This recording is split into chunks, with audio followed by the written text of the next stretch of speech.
Danny Schwartz is another new artist to hit the cool kids table in the cafeteria of Magic the Gathering art, and I swear to God that sounded better in my head. Uh, from reverse engineering decayed dinosaurs back to life to illustrating the perfect encapsulation of catfishing, a subject I am very well versed in, Danny has accomplished a lot, all while remaining a total mensch. And let's get to that interview. Thank you for taking the time to talk to me today. You're welcome. So I heard about you from Quentin. You guys are buds, and I saw him speaking very highly of you, and then I found you on Twitter, and you're new to Magic, but you are not new to art. You have been like working for how long now in the industry? I've been a professional illustrator for the better part of 15 years. I started in editorial illustration out of college when I graduated from Syracuse a number of years ago, and I've sort of drifted around. The way I put it, I get closer and closer and closer to what I actually want to be every time. And fantasy is kind of, really the ultimate destination for me for many, many years. And I think I just needed to go through everything that I went through career-wise in order to be ready for it. Was fantasy something that you were conscious that you wanted to do from the beginning, or did you sort of, because I know that sometimes, artists are not even aware that it's a choice that they can have. It's interesting because the answer is both yes and no. Okay. Syracuse is notable for me at least because one of our Mm. notable alumni is Donato Giancola. I have Just a interviewed him. I've heard of him. Yeah, I've heard of him. just a small guy who's been around. Yeah, like just kind of medium, small artist. Yeah, just a small fella, and Known for hands. my sophomore year at college when they started the illustration majors, like I've always been interested in fantasy and like all kinds of storytelling that involves big adventures and places and characters and things. It's just that when one of my professors showed us Donato's work for the very first time, and I was like all of 18 years old, I saw it and was like, well, can't paint like that. Might as well do something else. Like it just he's I could not my mind couldn't put together how to make magic the way he does. And I didn't realize I didn't have to be Donato. First of all, it's kind of an important note for the students out there. You don't have to be Donato Giancola. You can be Yeah, yourself. Um, exactly. but I thought Exactly. that's what I had to be in order to pursue that particular part of the industry. And I set it aside as kind of like oh, that be nice, but that's not happening, kind of thing. And it Okay. took really just a decade of work, a decade plus, before my abilities caught up over time to a certain industry standard, and B, I realized that it was really okay to be myself and pursue this my own way, rather than someone else's way. You know.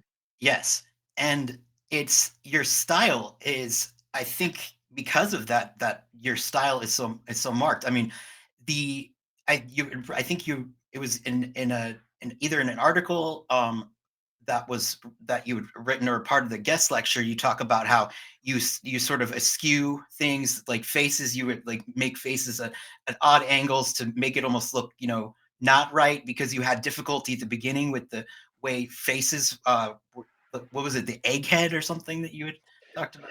There was an idea when I was learning how to draw. Okay, so there's two different ways to learn how to draw a face, really.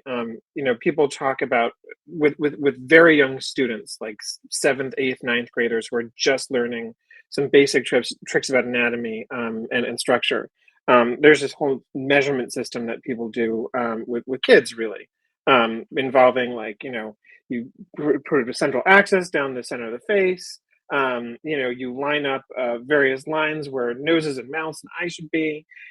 Put the eyes, at the proper place, and then you separate them by a third eye in the center. Generally speaking, if you follow some of these tips and tricks, you'll get a relatively anatomically acceptable face. Um, the problem with that way of teaching drawing faces and drawing anatomy in general is that the measurement system is that human beings are not physically symmetrical. If you Right. start drawing like symmetrical people and characters, you're going to wind up with some really weird stuff, which is, Right. ironically, some of the stuff you see with AI these days. That's The yes. computers measure it to be these machine humans, and they're the part of the beauty of humanity is that we're imperfect.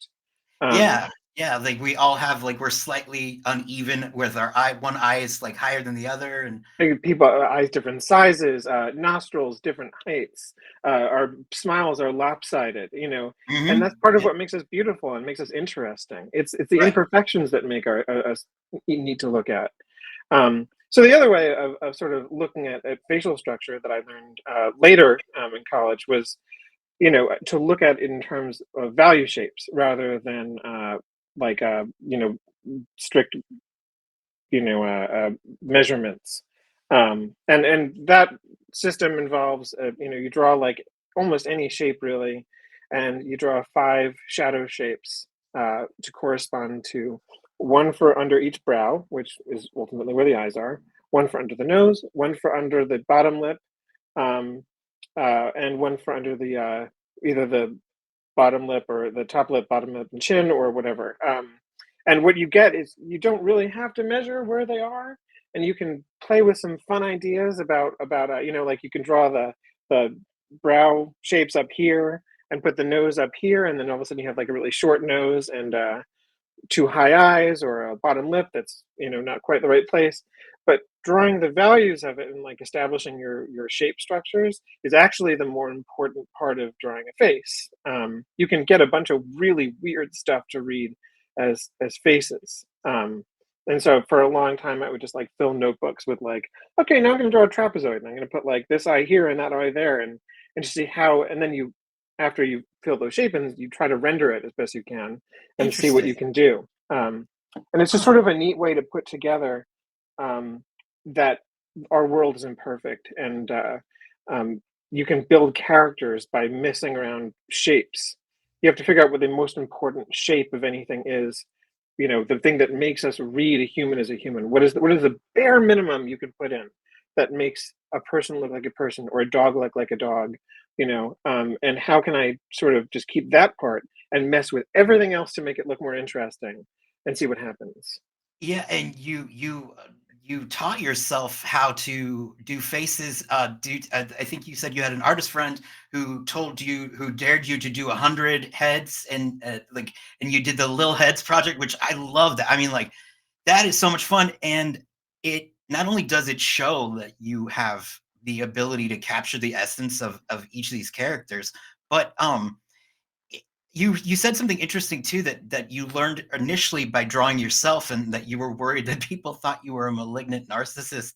And I was like, um, I don't know about that. I mean, maybe you could be one, but that seems like It was really when I was in high school. Again, a lot of high school students, you need practice. You need yeah, practice. And absolutely. back when I was in high school, the internet wasn't as useful of a tool. It's not that it didn't exist. It just we didn't have cell phones that connected to the internet. Hmm. My access at home really was using my mother's work computer after she was finished working. That's Yep. when I would do my high school assignments that involved the net. Um, Yeah. Yeah. and so when we needed practice, we didn't. What I'm saying is that photo reference wasn't easily accessible. And when we Yeah. needed practice learning how to draw faces, the easiest and most accessible reference was ourselves and mirrors. Absolutely. Yes. I was interested in seriously pursuing the arts, really way back. And some of my classmates who saw me drawing myself an awful lot, there were some jokes, like Danny, there he goes again, self portrait number a million, and I kind of, I was like, 16 years old, 17 years old, and it got to me a Huh. bit, and I was like, I You're kind like, of stopped drawing myself like as soon as I possibly could get some better reference of yeah, anyone that's else. tough because it's like, I mean, yeah, that's I'm a 1981 a year, so like the internet, it changed a lot over a Yeah, few years. It went from being like waiting 5 minutes for a photo to load to what it is today. But like, yeah, there wasn't it was it's a weird thing to try to explain to people who grew up with smartphones. I'm like, there was a time when like it wasn't there, so oh you had to go yeah, to yeah. encyclopedia and look something up. And I'm 88, so, like, seeing growing up with it the way that we did, mhm, I when I was a small kid, like, you had the dial-up AOL, yep, that those fun noises, when you're trying to connect to the digital to internet. analog, that's what we were. I mean, like, go from a time, Absolutely. like, listening to vinyl records to CDs to MP3s. I mean, it's weird. It's I mean, it's more it's kinda interesting that we're not completely, like, um, just bonkers. But the little heads, like, I wonder, like, is there any chance that you would continue doing that? Only because I feel like you could just have like the best, like you could do a book of those little heads. I mean, have you gotten any interactions from any of the celebrities that you have um, portrayed in them Not yet? I just, No, not celebrities, but it did lead to different fun opportunities along the way. I mean, you're right that I started it based on, less a dare and more of just a challenge. yeah, This was back in the days when, social media was a more fertile ground for, you know, finding followers and opportunities and jobs and all these. I was convinced that Instagram and Twitter would be a way for me to grow my career, and I was sort of coming in and towards the middle of it. For a long time when it was probably at its best for that kind of thing, I was just I've always been very wary of social media, from the very beginning. But it became really apparent that I was missing out. And honestly, around this time, I was thinking, maybe years from now, magic will be something that will be able to show up on my radar. And I kind of thought that one of the ways to attract clients like Wizards of the Coast would be to attract a social media following. And to attract a social media following, I needed a way to post regularly on social media, and I needed some kind of a project to get myself to constantly like output, output, output, output. Um, because I wasn't particularly interested in marketing myself based on my previous body of work, which was editorial based, magazines and newspapers. I wanted to sort of shift directions towards something that was more painterly. Um, also your and editorial stuff is awesome. I actually remember seeing it, like in articles that I read. Really, The catfished one, I definitely saw. that Los Angeles Times, absolutely. I did a bunch of columns there. I read it in an airport. I was like, "Whoa, Oh, it's so that's a" funny. yeah, yeah, 'cause, Awesome. yep, catfished. It's happened to me many, many times, more than I care to admit, but, can I say, It was I'm not the deal was it was a love column. It was like sort of like a New York Love equivalent column for the LA Times, and those were the good gigs. Those were like they were conceptual. They were written by different authors every week, and so every time you get one of those assignments, you'd be able to sort of run with it a little bit and like play with the right. story and use some symbolism and like do some sort of surrealist stuff. That was the fun part. Not all jobs were like that for me. But the LA Times, they were a great client. Wes Smith was the art director there who hired me a lot, and he was great. He was What's, just like, an great. example of I mean, you don't have to name names, but, like, what is an un like, a job that isn't fun? What's one that, like, you're kinda I'll like, speak "Ugh." generally about a lot of my bread and butter as an editorial person um, was because of the very particular look that I had. Mhm. Editorials for a long time been heading towards a simplistic look is in vogue, or at least it was in vogue during the 2010s. Um, uh, Drawing and painterly stuff, like I'm more and more interested in, was not the hippest. Editorial is very fashion based. Right, Um, right, However, my bread and butter for a long time was college alumni magazines. Every city has a magazine, at least. You got cultural magazines all across major cities in the United States. Every major city usually has some kind of a college. Every college has some kind of an alumni magazine. And those alumni magazines aren't powered necessarily by subscriptions, but instead by alumni dollars and university discretionary budgets. So, right, unlike a right. lot of other print publications, they're not fading as much. It's changing a little bit now because even they're facing tough times. But you'd be able to get work from them just to keep your monthly bills rolling through. You do a couple of like small illustrations here and there. And I got assigned a lot of kids around globes or kids with books. There'd be like Yeah, articles about like, the art director would just be reaching for, or even less the art director, like the editor of the magazine would have a lot of power and they'd be sort of reaching for like, very like pleasing looking images. And you just draw a bunch of multicultural kids like standing around a globe. or like, Oh, okay. I reading gotcha. a book, and you just do that a bunch of times, and you're like, oh man, you know, Yeah. That's stifling. That's or stifling. like business illustrations, we're just drawing a bunch of white guys around in suits again and again and Oh, again, and you're like, this is not that fun. This I is, gotcha. Yeah, that does suck, doesn't it? That's not yeah. that's that's that's yeah, it's that kind of reality is not so cool. But the I mean the project, the little heads, it just like it fit every single thing that you could possibly have expected it to. It hit all those markers.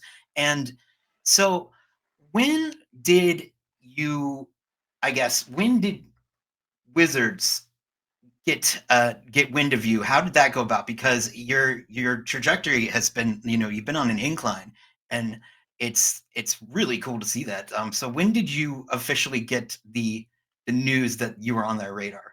Well, there's a short answer for that and a longer answer for that. The shorter answer for that would be that in oh gosh, what year? It was 2021, I think, either 2021 or 2022. Um, for the second time, I was, because many years ago I had sent to a open portfolio drop back when they had that on their site. They don't. I don't think they do that anymore. You have to find them in different places these days. Yeah. But years and years and years ago, I had sent work in for their open portfolio job, hadn't heard back, and I was like, okay, yeah, definitely not for me. Like maybe later. Um, but it was back in 2021, 2022.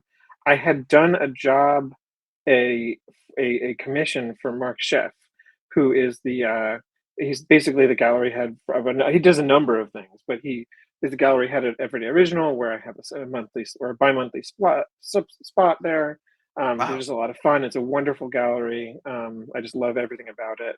And he commissioned me to do um, two cards for a virtual card game that he was creating for Thousand Dan, which they were doing a commission for the Unity engine for a game developers conference that was showing that the ability of the engine to do a card game. And it was just the first tabletop gaming type thing that I had been commissioned to officially do. I had done illustrations on my own for my portfolio that sort of like were in that vein at that point, Hmm. because I went back to school and I had like redone my portfolio and everything.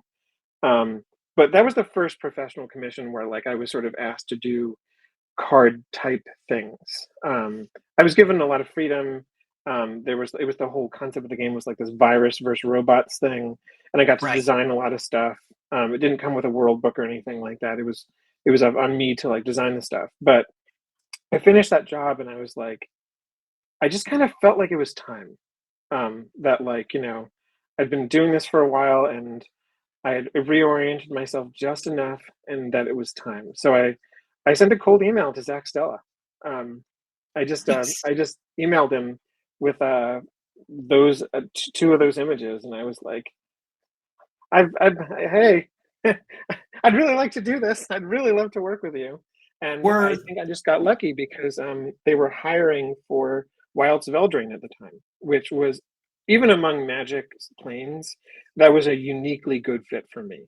Like I've Yeah, always, yeah, it's so much so that when he hired me for it, I thought like I would be one of the many artists where they sort of like come in less frequently, and just sort of swoop in and like do a set that's very good fit, and then you don't yeah. hear from me for a while, and whatever.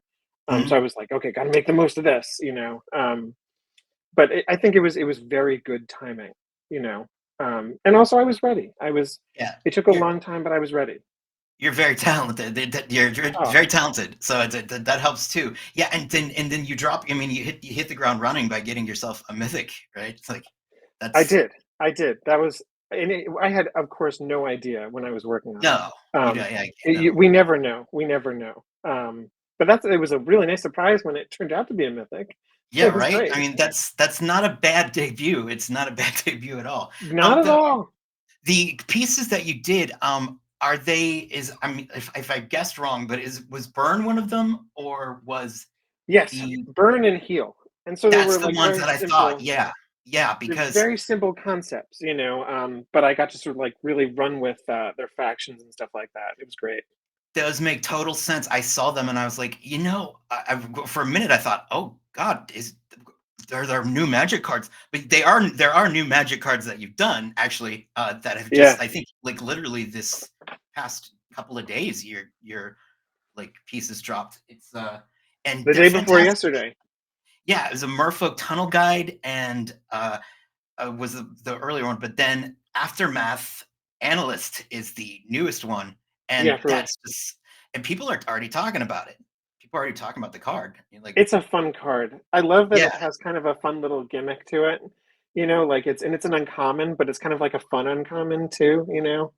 yeah, Um, it's got some shenanigans that you could do some stuff with, yeah, and you got and you have this unique style to yourself, but you're sort of like it's like you're I would put you though in like the club of like Wiley Becker to kind of like you bring this like interesting sort of um like Jeremy Wilson. I feel like you guys kind of like are cut from the same cloth, and it's really cool. I At a time Magic did not embrace artists like that were not doing hyper realism, that kind of stuff, and keeping everything very kind of I guess just kind of the same across the board, right? So I mean, that's the part of the reason why I felt like it was time for me because I've noticed people like Wiley and a very good friend of mine, Serena Malin, has shit, been very yeah. successful in this space. Her magic cards are just fantastic, She's and fantastic. She was she's a so great. good. I got to interview her too. Like, you guys are just. It's so cool to see you rise up. Almost like I feel like you guys are rising up as a class. Like, if that makes any sense. Like, sort of you Yeah, have like a class together when you we're all come. generally the same age, and I think there's just been like a ever so slightly the door has opened a little bit. And magic, you're right, like 15, 20 years ago, a lot of the stuff that was getting hired was more rendered hyper realistic fantasy painting. Mhm, And mhm. there's still, I thank goodness there's still a big place for that in magic because that Absolutely. I kind of mean, art there's needs to exist. absolutely, Because it just feeds all of us. Really, it's so good. absolutely yes, But 100%. like the fact that there's space for those of us who take that kind of art and sort of do our own things with it, that this kind of stuff and do our own things with it is just wonderful. And it's great. And then I mean, and one thing that I will give you credit for is that and this is impressive. I got to give it up to you. Your art is noticeable on Arena, which you have some Arena only, like your the Mycoid Resurrection, like that one is it pops, and I really it's wish it was a printed card. I really like. I I didn't know know when I I was making that it was going to be arena either. But you Like know what though? It's gorgeous, and I mean, I'm sure, like, I mean, you had to have something. I mean, because you do everything. Is that everything's traditional with you, right? it You're is. traditional, Yeah. so that one had to have sold like. I mean, I can't It did imagine. not actually, What? and I think it's just because the collectors in general are less interested in digital What? only released art. Um, Like what? Are you it, serious? it. I still got it. Yeah, it's over here with my Okay, well, original card. we'll talk later, okay? But seriously, no. Well, that's their bad. They fucked up there because I mean, I look. That thing jumped. I was like, I literally like I had some like rares to spend. I was like, I'm just gonna get that because I like the artwork on it. And That's awesome. yeah, it's like yeah, that is. I mean, I know that it's a bit like a kind of a bummer when it's on Arena only, but at the same time, it's just so you know, there are people out there like me that are like, yeah, I totally got it because of the art. I It's really appreciate that. It's really good to hear. I got some. There was some good reaction I saw on Twitter and stuff like that. But the killer was other players and fans of the game like reacting to it and being like, "Oh darn, I wish this was a printed card." And I was like, over here, and I was like, "I wish it was a printed card too." I'm But with you you know what guys. though? I mean, but it could be a playmat. It could so be a playmat. I mean, like, Yeah. don't give up on that one. That one is Diesel. What was the brief for that? Like, I'm kind of curious. Like, So it was originally called Fossil Finder. I think I can say that. That yeah, because everything is different names when we do yeah. the assignments. And it was a bunch of oh gosh, what was the name of the magic rocks? they're supposed to be assembling a skeleton, and there were a couple of different suggestions given for dinosaurs, and I chose a duckbill dinosaur because they're my favorites going back to childhood, really. And I got to put it together in the cave, which was great because the actual caves of the caverns of Ixalan were really fun to play with all this glowing moss. Um, Yeah, just a great setting, just great setting. it's it's so it's I mean, the glowing moss, I mean, like, the color choices, I mean, it's amazing that it even pops with the green and black. I don't know, I mean, I know that that is kind of, like, not necessarily mind-blowing, but it really pops well with the, the Golgari coloring. It's like, I was I just interested in, first of all, like all those moving pieces, trying to get them together to feel like a cohesive image. Obviously the character is the skeleton that's being assembled. It's half finished when in the picture, but there are all these moving pieces, and then there's the glowing magical rocks that are putting together, and then there's the glowing lichen. And the way I kind of rationalized it in my head when I was sketching it out was that the viewer would be holding a torch or a flashlight at the image. So you feel wow. kind of a directed light at, the Oh, main character almost is the viewer, and you're seeing a directed light at the fossils that sort of brings them forward. The wow. light source is Yeah. off camera, basically, like where we are looking Oh, at it. And wow. that's how I kind of figured it out. That makes that now that, like, because I couldn't put my finger on it, but the lighting, it literally has a glow in the dark feel to it. Yeah. It feels It's like it we're wearing a headlamp on it when we're looking yeah. at it.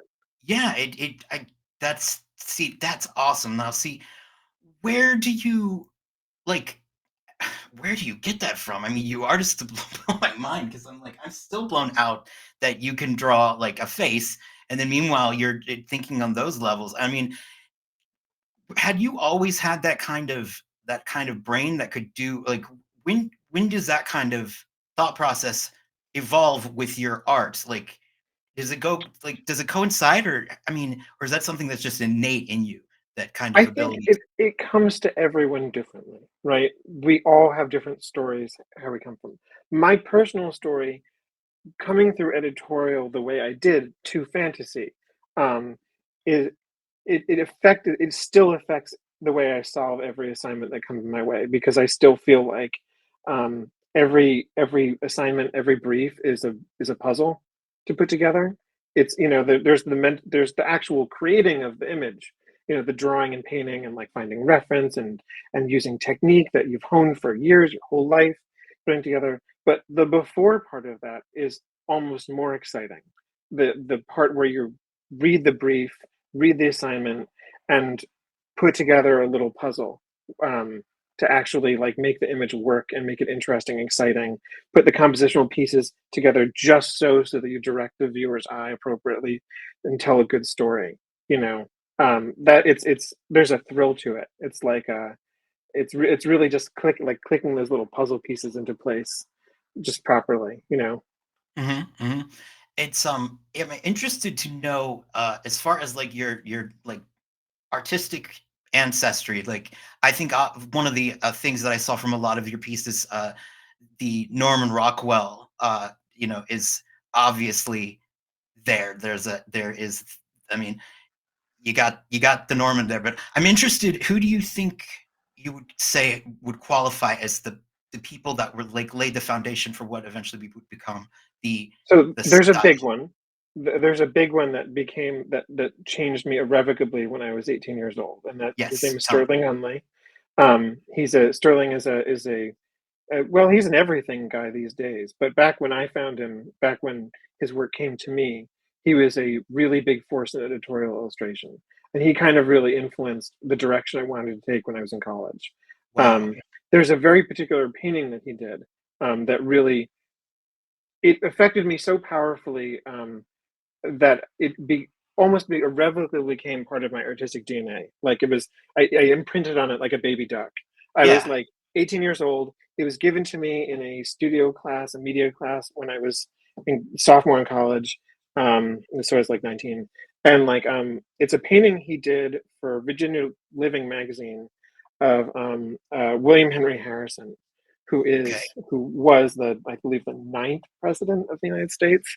His Okay. story is that if you Google it after this, it'll be right there. Yes, But I'm like, gonna put it up with the image yeah, will great, be great. He painted the story behind the president is that he gave a 4 hour long inaugural address in the rain.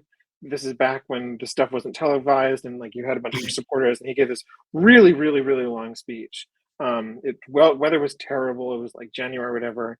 He caught pneumonia, and then like 4 weeks later, he died. He was like the yeah, shortest serving the president in shortest United States term ever history. served, yeah. The real story, which became true later, is that it wasn't just pneumonia. He also drank poop water because the White House septic system wasn't so great back then, and he died of sepsis and not pneumonia. But the Ooh, pneumonia is a better story.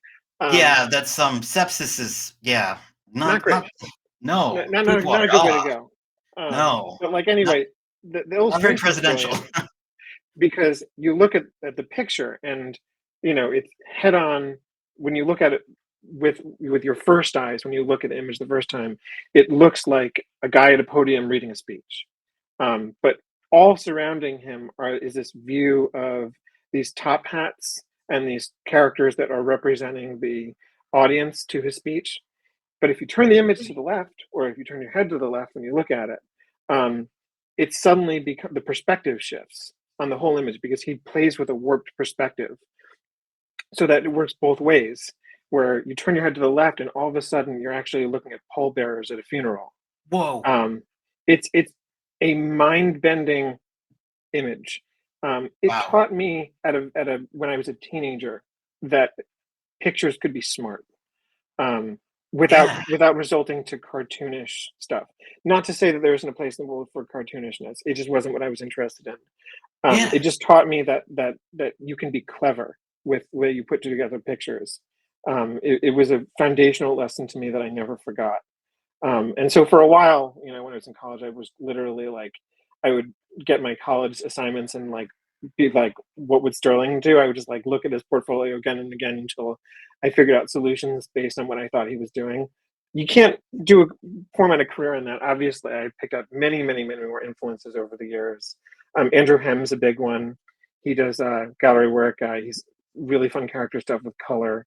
Um, some of my peers today are big influences on me, like Wiley Becker. I love the way she plays with shapes. Yes, yes. Like uh, Serena herself. All my best friends. Audrey Benjaminson is just I love the way she draws. So expressive and so poetic almost with the way her characters come together and her colors.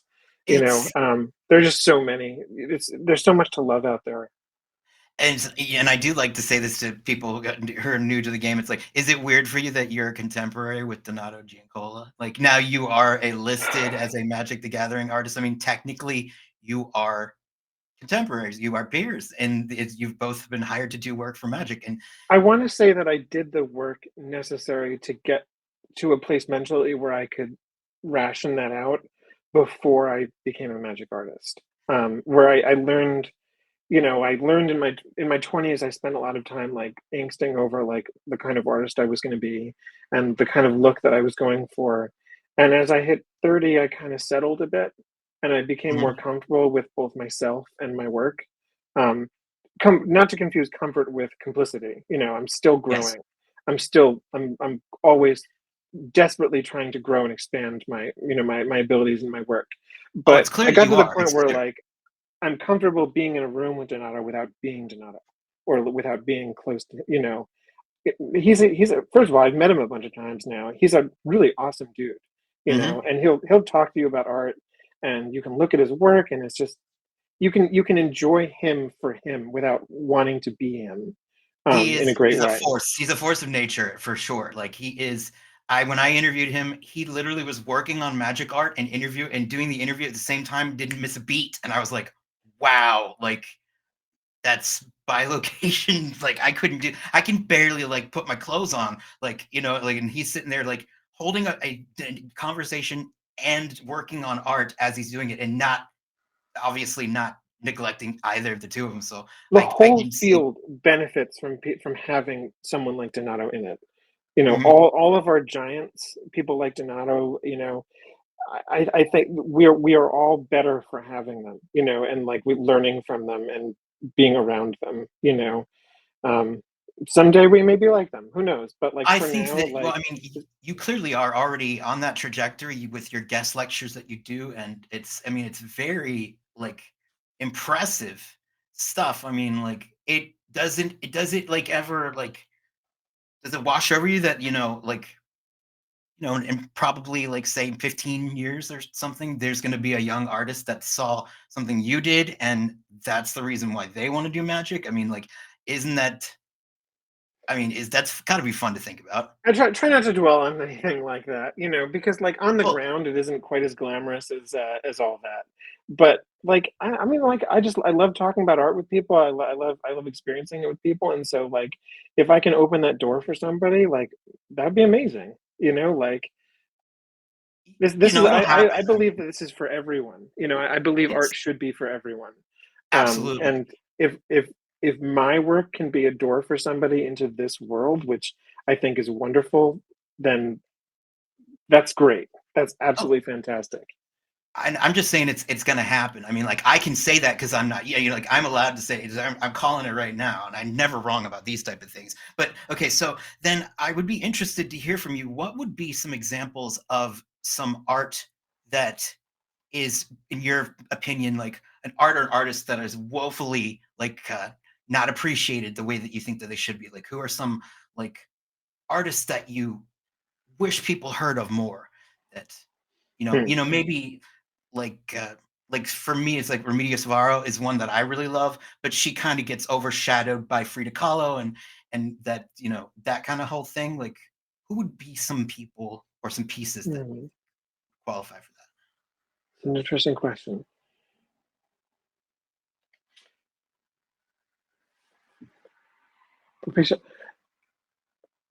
I mean, the first people I jump to are my friends because I just want everyone that I'm friends with to succeed. You know, Yeah, people people uh, people like Quentin or like or heck Serena or anybody like I want everyone to do really really really really well at this, and so like I jump to them because like I just want everyone to be talking about them and everyone to be buying their work, it's and so it is so cute that you all are like. I mean, it's just that you all like are so like you have each other's backs and you genuinely respect each other's work. It's so wholesome. Like, there's really not any other industry where you see people like coming together and being like, I want you to make it as big as I do. It's really nice, and it seems like magic artists, especially, you guys have a bond that's just so. It's very wholesome. I have to well, say, you have for this is a very, very hard thing to do for a living. yeah, It's so personal, and we don't make a lot of money. It's not you don't make it for you don't do this for the big bucks. right, Um, you do this because you love it, and so right. you respond to other people who share your interest and really want to pursue this. Um, First on a visceral level, you really just you see someone who loves it the way you do, and you want the best for them, and also this is it's a big table and like there's room for everybody. Like if someone loves this as much as, loves this, like you want them to be successful. You just want them to be you want all the voices that can possibly be in this community to be in this community, because we enrich each other. Absolutely. A quick thing. So, but it's interesting that you were talking about though being inspired, and so that obviously that's what led to maybe. I mean, at least your embracing of doing the presidential characters, and then doing the George Washington, the I cannot tell a lie, and it's it's so cool to see that story because I haven't seen that story in forever, and it's sort of. I think for a while it wasn't chic to like that story because everybody, they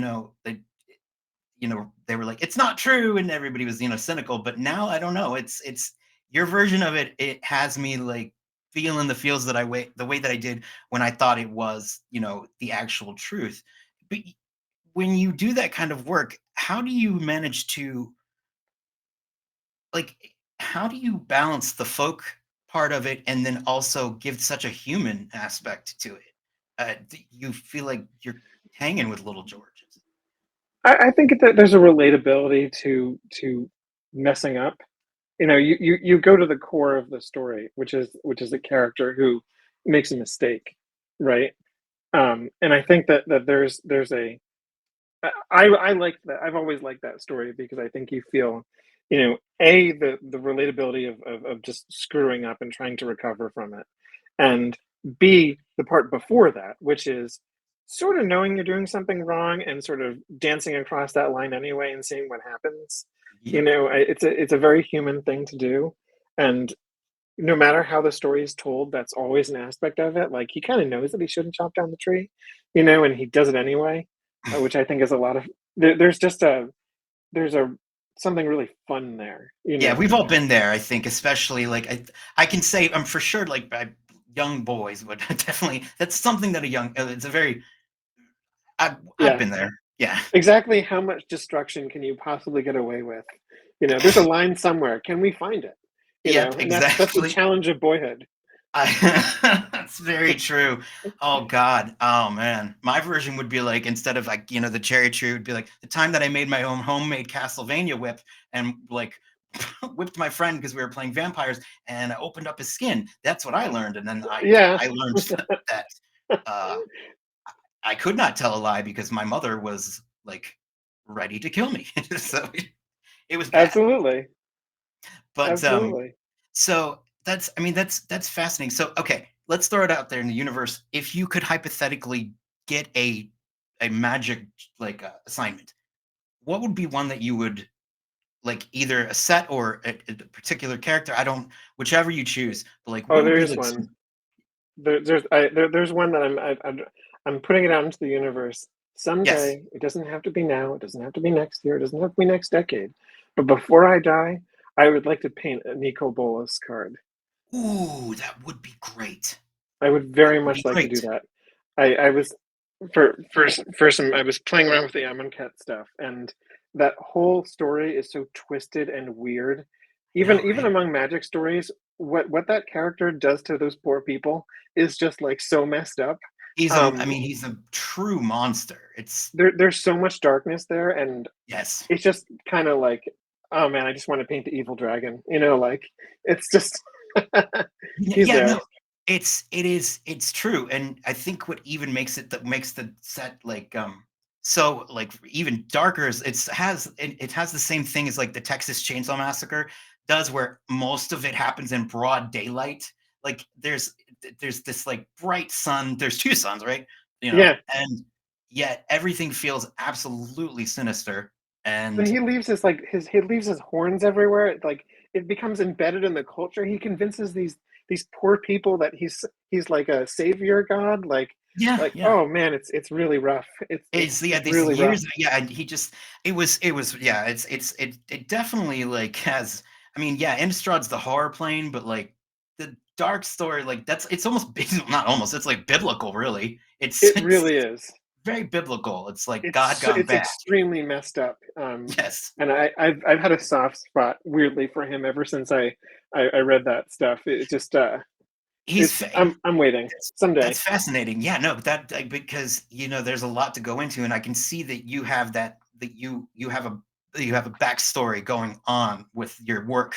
Like it's clear that you like whether the assignment says it or not, you seem to be the type of person I think that creates a narrative.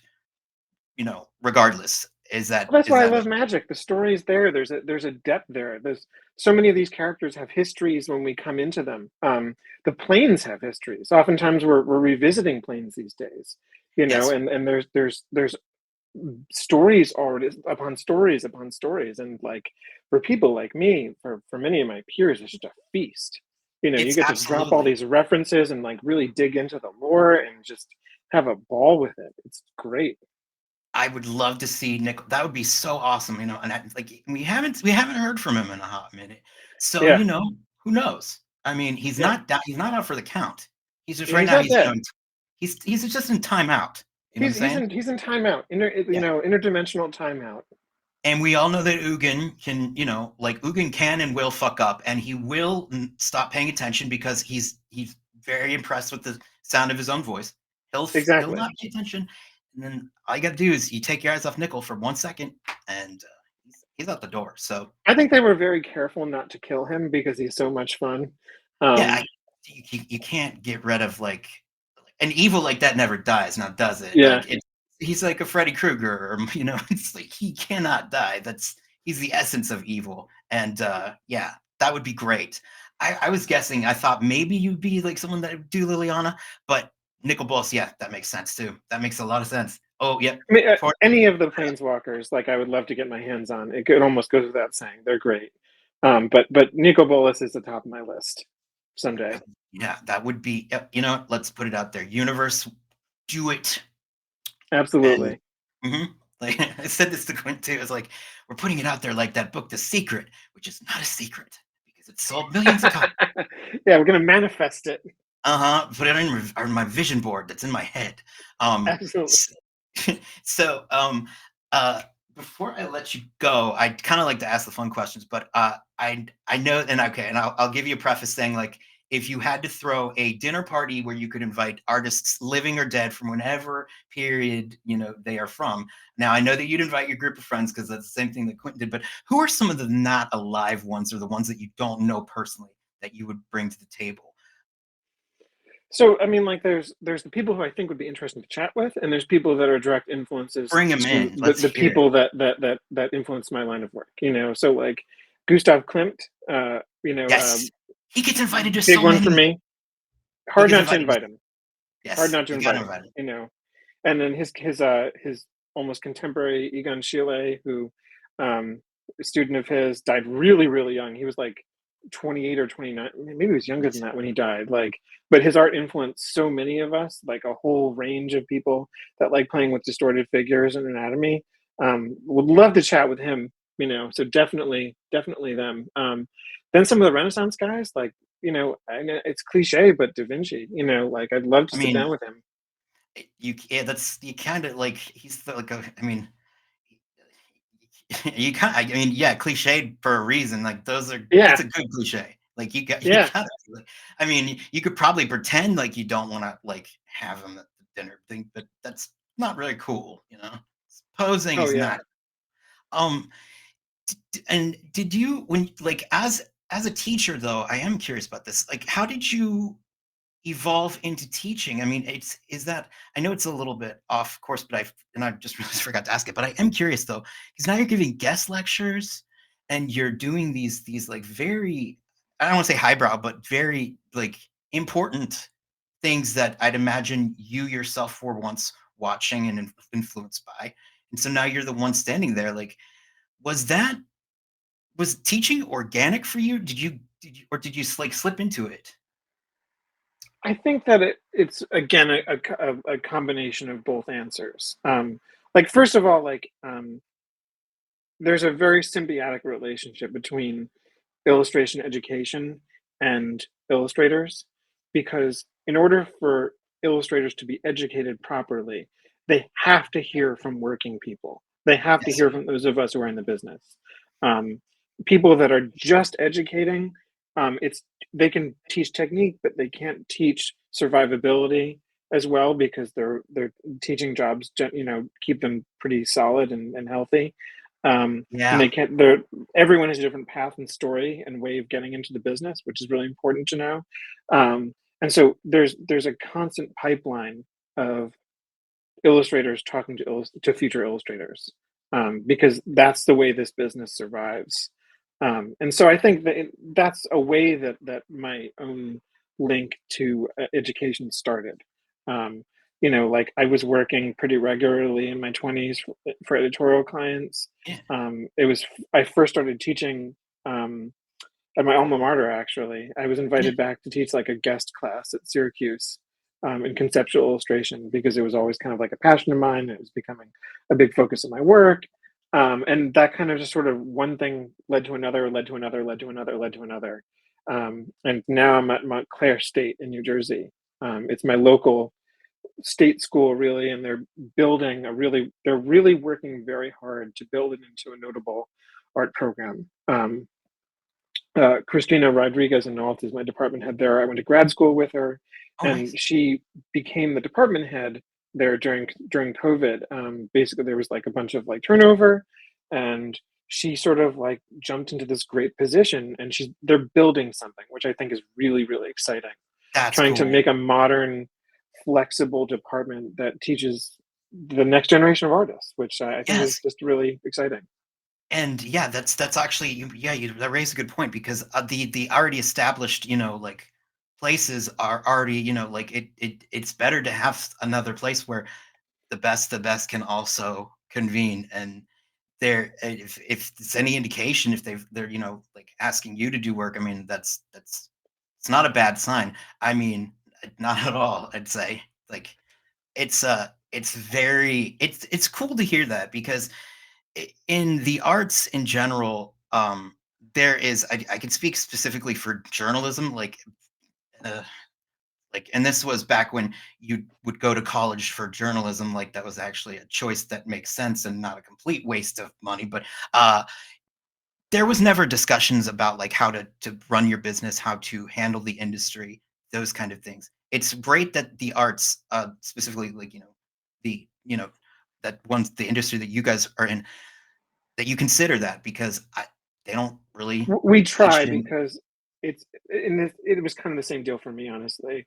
Like, I was woefully unprepared for running my own business and getting work when I got out of school.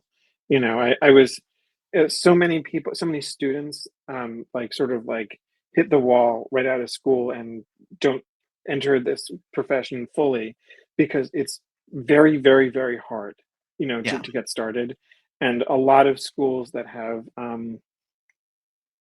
less of a finger on the pulse of how things are. Like, Hmm. they don't do enough to set their students up for success. And so I think a lot of us in my generation in particular, when we're invited back to talk to students, it's a priority to at least tell them our own stories and see if they can learn from our mistakes. You know, because it's tough out there. It's really tough and getting tougher. Have you learned anything from a student that has stuck with you?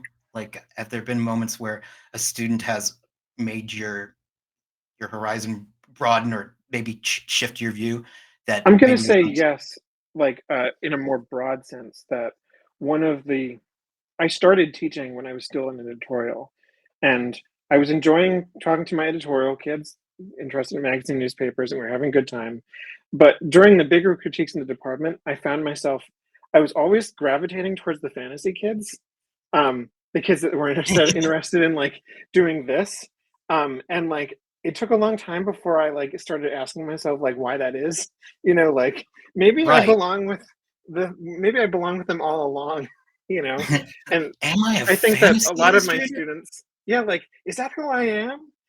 And That's it asking those questions of myself are part of what like made me like be like, okay, I really need to make a life change. I went back to school, I got an MFA. I went to the IMC with all those wonderful people. I basically record scratched, like redid everything to sort of reorient myself towards this line of work. wow. And so I mean, that's at the same time, part of me wants to see, like, I know that this stuff, like, when you say that you have stuff that you're not particularly proud of, yada yada, I still want to see that stuff because it's still part of that journey as a Yeah, no, viewer. I'm not going to fully discount any of it because without making that, I wouldn't be where I am now. Right. You have to do that. You assemble a whole career of work that you love and some stuff that you don't love, and it's fine. Like I'm not burning anything. In fact, actually, so much of my editorial work is actually I just when I sort of like moved on, I said to my family like I really need to sort of like empty my flat files and like start over. And my youngest brother like needed stuff for his apartment. He's like, "I'll take it." And so if you Oh like yeah. visit him in DC, like there's just a ton of my old work like on his walls. Lucky. Yeah. That's. I mean, come on, man. You already. I mean, you got you as a brother already. I mean, like, don't hog it all. Like, you gotta He's got so share. much of it up, and I'm like, I go Oh. see him, and I'm like, oh, look at that. There's that one. Oh, that's nice. Oh, yeah, no, don't invite me over. I'd be like, "Is he not look okay, just I don't know where it went, it's crazy. I'm Yeah, sorry, yeah. I have to go. My shirt has become flat. must I must leave this moment. Thank you for having me." but that no, that's great. It's and I do think I feel that you got a good, not good. I mean, a great horror movie poster. I just feel like you could totally like. I want to see you do a horror movie poster. Is there any chance that you would be do a project like that? I mean, I know that you've Oh, done, yeah. yeah. Like Yeah, absolutely. what would be like Absolutely. the horror movie you'd pick? I'm curious because I feel like you could have I a lot of would fun. I would go towards the Children of the Corn, Ooh, fuck yeah. the original one, because I saw that Yes. when I was in 8th grade and it scared the hell out of me, and, like, I had nightmares about it for, like, actual years, Yes. and I think that you gotta go to the heart, you gotta, Right. like, gotta go to the depth of the heart of darkness. If I was gonna illustrate one, I would go towards that one. Oh, yeah, yeah, that's great. I figured, I guessed, I thought maybe you could do the 1978 invasion of the Body Snatchers That'd be because good too. that I that the dinosaur, like what was the name of the dinosaur from the Micro? Oh God, I'm gonna mess it up. Resurrection. Uh, the Mycoid Resurrection. Mycoid Resurrection, yeah. What was the name of the dinosaur that you did? Oh, it was a, Paracephalosaurus. Okay, see it because I got Body Snatcher vibes from it. I was like, Oh, yeah, wait, wait, that's wait. I'm gonna mix that up. It's it's I believe it's a Paracephalus. I'm gonna, like, live Google it right now to make sure That's that I fine. don't You can miss it. live Google. We can cut and whatnot. Everything will be seamless. Seamless. Yes, that's the correct word. It's I've No, brain that's wrong. farted. Paracephalosaurus is the one with the bone head. Okay. Paracephalosaurus. Oh, that's That's a the tough. incorrect one. Wait, that's the incorrect one? Oh, Yeah, that's the incorrect one. Where is it? Where is it? Where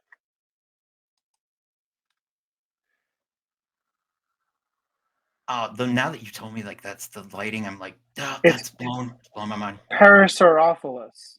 Parasaurolophus. Uh Yeah, very easy to confuse those. It's the one I with couldn't have the bill look, on the back of its head, I mean the like bone up the back of its head. Parasaurophilus. Parasol. yeah, the Mica simple Nina Yeah. Pocolocalypse. I don't know. Yeah, now I'm literally obsessed with that now.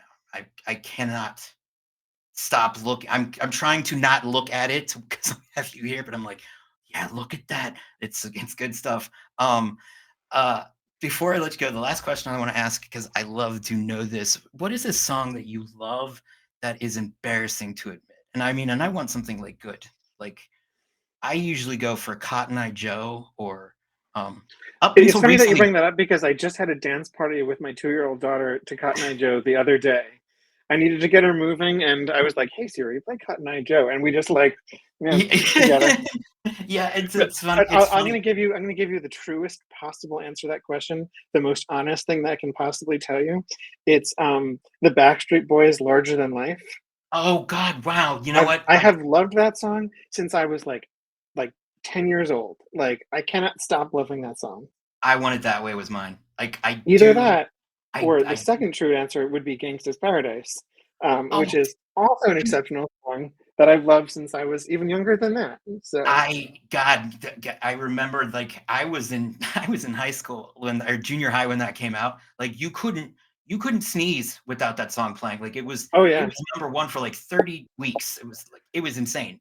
You It was even worse for me. I was in elementary school. I was like 2nd, 3rd, 4th grade, one of those, and it was one of those years where, like, everyone's birthday parties were at the roller skating rink, oh Lord. like USS skates, and so you'd be, like, roller skating around in a circle, and Gangsta's Paradise would come on, and you'd be, It's like, so roller skating to Gangsta's Paradise like you were the coolest person in the world, but you were actually, it's a like, very dark thing to be roller yeah, skating because it's like you're an it's a 8-year-old white kid in the suburbs roller yeah, skating to right. that. Maybe not the Yeah. spirit with which it was composed, but Right, probably not. I mean, maybe, yeah, like I mean, from one Jew to another, I'd be like, maybe we didn't catch all the subtleties. yeah, Maybe yeah, went yeah, over our heads, but a little uh, bit. a little bit. But yeah, look, I did what MTV told me. Like that's what I did. But it's a great song, and up until recently, I was able to say Barbie Girl was my guilty pleasure. However, now that Barbie the movie has happened and Greta Gerwig she has single handedly made it now. It is cooler than Cool it ever again. was. Yeah, It you was can't be embarrassed by it now. It's cool. no, and I'm just saying, I remember Greta Gerwig when she was getting shot in the head from House of the Devil. Like that's I noticed her back then, and I am very proud of that. I'm like, that girl, she's got something, and she did. She's She always became been great. yeah, like she's great in that movie. I don't know. Have you ever seen House of the Devil? I have not. No, I know Oh, her from her earlier movies like Lady Bird or oh, she's an actress in Her this Little movie. Women. She Really? That's acts in it, funny. and she's fucking fantastic. Huh. She's fantastic. I'm gonna Uh, look it up. yeah, she's great. I feel bad that I kind of thought you might have seen it, so I spoiled a little bit, but you won't see it coming. It's very good. It's a great horror movie. It's Ty West. It's his debut. Like so, he did the X movie and Pearl that just came out. Like he's that was his like debut movie. So it's great, and you see her in it. It's like shot in the like it's supposed to happen in the 1970s. She's got like this like blowout like 1970s like Farrah Fawcett thing. You would never, Awesome. I mean, you would never guess that she would go on to become like a like auteur where she can say Greta Gerwig's Little Women, and it's like, wow, you get to because like I mean that's some oomph if you can pull that off and be like, I'm going to take a very famous book and call it mine, and and people will say yes to that because like I mean it's you got to be impressed by that, so for sure. All right. Well, Awesome. thank you so much for taking the time to me, and excuse my rambling. It is Oh no. no, it's 11, so I start to get a little slap happy. So apologize, Don't worry but about it. This has been my pleasure. I've had a really great time talking to you. awesome. Yeah, no, thank you so much. And I'll try to cut this in. But is there anything that you're working on that you're allowed to talk about that you would like to mention? Um, and is there any? And if people want to, get information on you, you can feel free to plug anything as well on here too. So I've got a bunch of magic commissions over there that you can't see There no that I does, can't talk about that I'm pretty excited about. no But does. I am working on a piece for a show that Elliot Lang put together at the A.R. Mitchell Museum in outside of Denver. It's not actually in Denver, but it's outside of Denver. In May, it's or no, it's in June, and it's character and context, and like a whole bunch of artists that I'm sure you're familiar with from Magic are taking part in it. It's all Ooh. traditional art, and it's just all about. There's sort of like a loose suggestion that we can do stuff based on Western themes, but you don't have to. And it's just a bunch of people flexing their muscles, and it's gonna be great. It's gonna be a great Oh, well, show. I mean, like, I will go to that gym and watch those flexes. Like, that's it. Yeah, yeah, yeah, That yeah. sounds like a feast for the eyes. Yes, thank you so much. It's been a pleasure talking to you, and you've you are you're, you are very eye opening. It was surprising how sensitive and like thoughtful you were, and I kind of I will say just as a side note, I was like a little like when you read that you said you had a dark year and a hard year, I was like, but you're killing it. You're like you are doing so It was a well. good career year. It's more just that outside forces are very depressing right now. You know, I think that like the great thing about fantasy is that it's an escape, and Yes, escaping yeah. into this work and into the life of magic and all these stories that we're telling is just a wonderful balm in a time when it seems like every time you open the news, it's bad news. You know, and Oh that's kind of what God, I mean yeah. by that. It's just like Yeah, no, you that's go I outside and you're understand. afraid of getting sick with like this and that, and like I you're hear like you. looking at the news and you're like, oh my god, we're doing Trump and Biden again, and like my wife and I are like, we can't afford a house, and it's like, like it's just one thing after another out there, and I really just want to paint a bunch of dragons like punching each other in the face, like so. That would I mean, but you know what, man, honestly, just remember Carl Jung once said, once you're on the path, you're at the goal, and Yeah, you yeah, yeah. are on the path. So, like that's I mean, you gotta be proud of that because The like work is good. The work is yeah. good. Well, so is the artist you see. That's what I that's what I appreciate get it. from it. And as the viewer, I obviously win the conversation because I'm the one who decides because you can't truly see yourself. Like I have the eyes. So yeah, I'm just basically saying you gotta like love yourself because I'm forcing you to. It's essentially I'll take that to mind. I'll definitely take that to heart.